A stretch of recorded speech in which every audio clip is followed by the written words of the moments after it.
Hello everyone, today we will do the tuning of PID controller for a DC motor with encoder using the Ziegler Nicholas method. What is the component that we need? First we need a DC motor with encoder, then we need the driver for this motor. We use here L298N. Then we need a controller, here we use Arduino Uno. And finally we need a power supply of 12 volt. So let's start. What we will do first, we will connect the motor to the Arduino Uno. As you see here, the motor have 6 pins. What are these 6 pins? First, the red and the black wires are connected to power the motor. This motor is 12 volt, as you see here. So we will connect it to 12 volt by using its driver. Then we will have a power. We need power for its encoder, which are here the green and blue wires. We will connect this to 5 volt and the ground in the Arduino Uno, as you see here. And finally we need to connect the encoder A and B signals. We will connect them to pin 2 and pin 3. So let's start doing this. So we will use the same wires here, so it will be easier. So we have white, then yellow, then blue, then green. All of them are male to male. And the power, the red and black, the power for the motor, as we said, we will get them from the encoder. You will see here the encoder. It have the input voltage, which will be 12 volt. We will get for after a while from the power source. And then it is a dual H bridge, so we can connect it to DC motors, A and B. We will use A for it. So we will connect this power, the red to the red, which is a positive, and the black to the ground. Then we will start connecting the remaining. So we connected right now 2 of them, 2 of the wires of the DC motor. The remaining are these 4. As we said from a while, we will connect the green and blue to the 5 volt and ground. So basically we will connect the green to the ground. We have here 2 grounds, any one of them. This is totally fine. Here the ground, and we'll connect the blue to the 5 volt. Then we said we have 2 encoders, A and B. As we said from a while, we will connect A, which is the yellow one, to pin 2, and we will connect P, which is a white wire, to pin 3. So here this is 2, this one, and this is 3. Now we are done with the first step, which is all the connection of the DC motor. The next step here is to connect the connections for the motor driver L298N. So let's take them one by one. First we have power pins. We need to supply here from a while it is 12 volt. So what we will do, we will go to the power supply and adjust it to 12 volt. Then we will connect these 2 connections. So here we have a power supply. It is the low range of it is 8 volt. This is not suitable for our experiment. We need 12 volts. So first we need to set the range to be high and get from it 20. It is 20 volts, so we can get from it 12 volt, and we will get the output in output 1, and then we will start turning this on and adjusting the voltage that we need. So it is here 12 volt. After adjusting the voltage, we will turn the output off, so it will be safe for us to connect. And then we will go and take this voltage and connect it here to the driver. So here is the positive and here is the ground. You will see that I already have also another ground here and 5 volt. What is this used for? Sometimes we use it to power the Arduino Uno, so this is optional, you can power it or not. Basically I will not using the power for Arduino from the driver. I'm already connected to my computer, but I need to connect the ground. Both of them should have the same ground, so I will connect the ground to the other ground in the Arduino.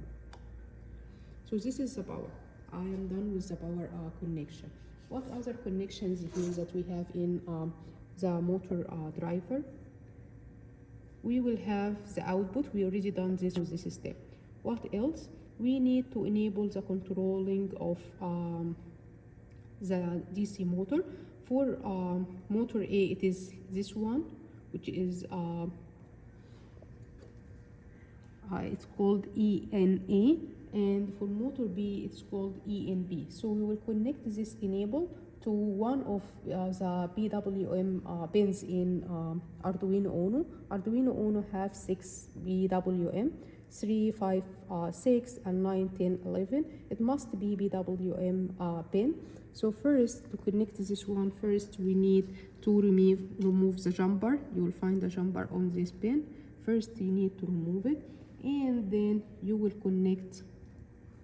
Here we need, for this connection, we need male to female. So female will connect it here, and then we will connect the male to the Arduino Uno.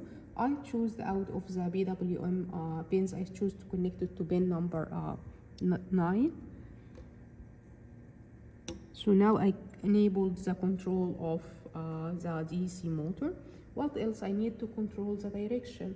So for this one, there is input 1 and input 2 for motor A, and input 3 and input 4 for motor B. So we will use input 1 and 2 because we are connecting to motor A, and we will connect this to any digital output. This one don't have to be PWM, so I choose out of the available digital output in the Arduino Uno. I choose pin 5 and 6.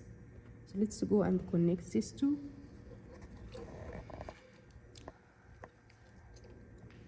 In this one also I need a female male jumper, so I connect it here input 1, and I connect it here input 2, and I took this one input 1. I said it should be pin 5, so I went here to pin 5, and I took input 2 to pin 6. So now the connection is good.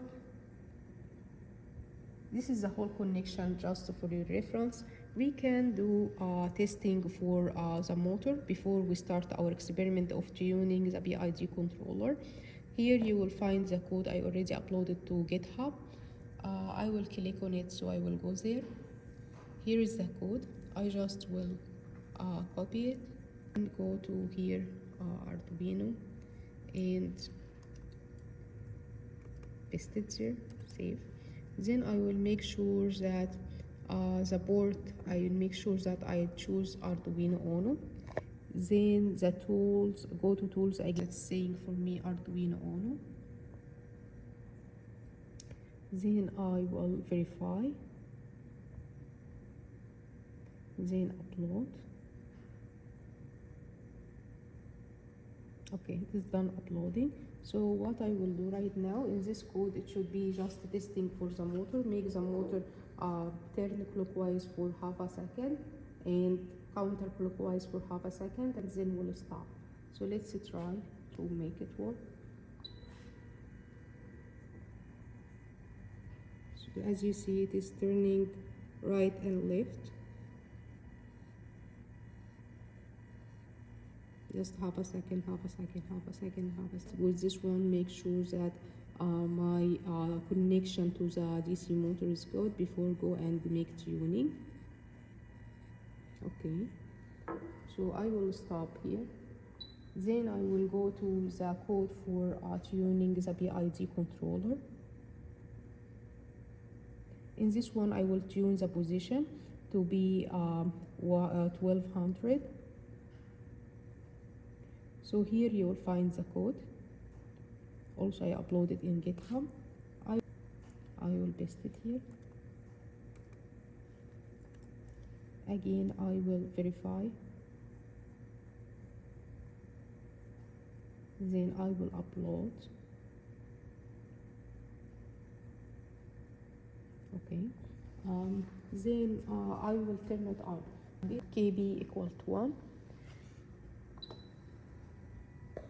Let's have a look. What is the value of the position? We need it to be 1200.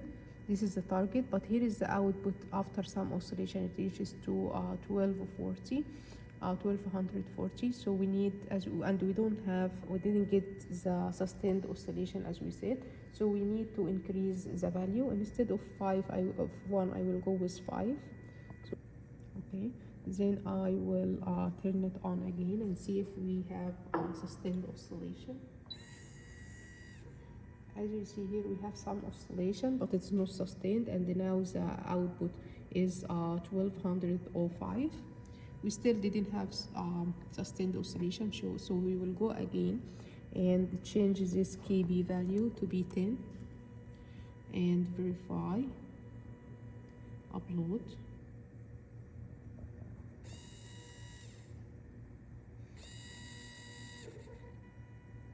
Again, we will have a little bit oscillation, but the oscillation is not sustained, and we have now the output is 1203. So we will increase it more. I will make it 20. Then verify and upload.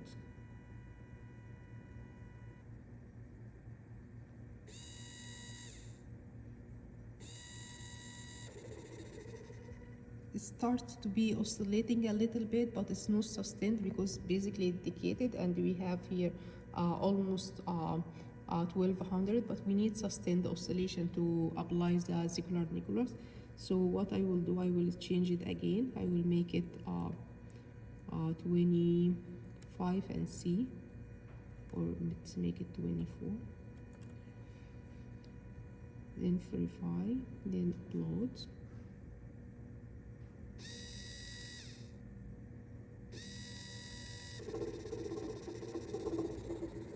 Now we start having some oscillation, but it's still also not sustained, because basically it is still just oscillated for some time, and again it will return it to the 1200. So I will need to increase it more. Let's make it 26.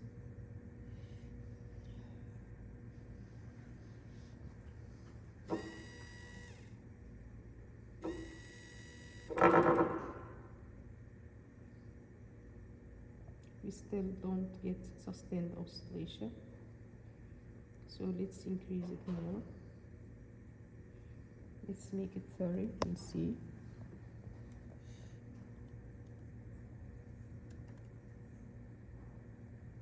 Let me just close this and upload it here. Okay, let's turn it off. So as you see here, we have oscillation that is sustained, it is not decaying. This is for a KB value of 30. This value is the value that we will use as critical proportional gain. And then we need to calculate the period of So we can calculate the time of oscillation by using one of two methods. Just visually we check when the value repeated again, and this will be the PCR. The second option is we take these values, we take the time in millisecond, and we take the output and we plot them in Excel or any other application, and we compute what is the period of oscillation.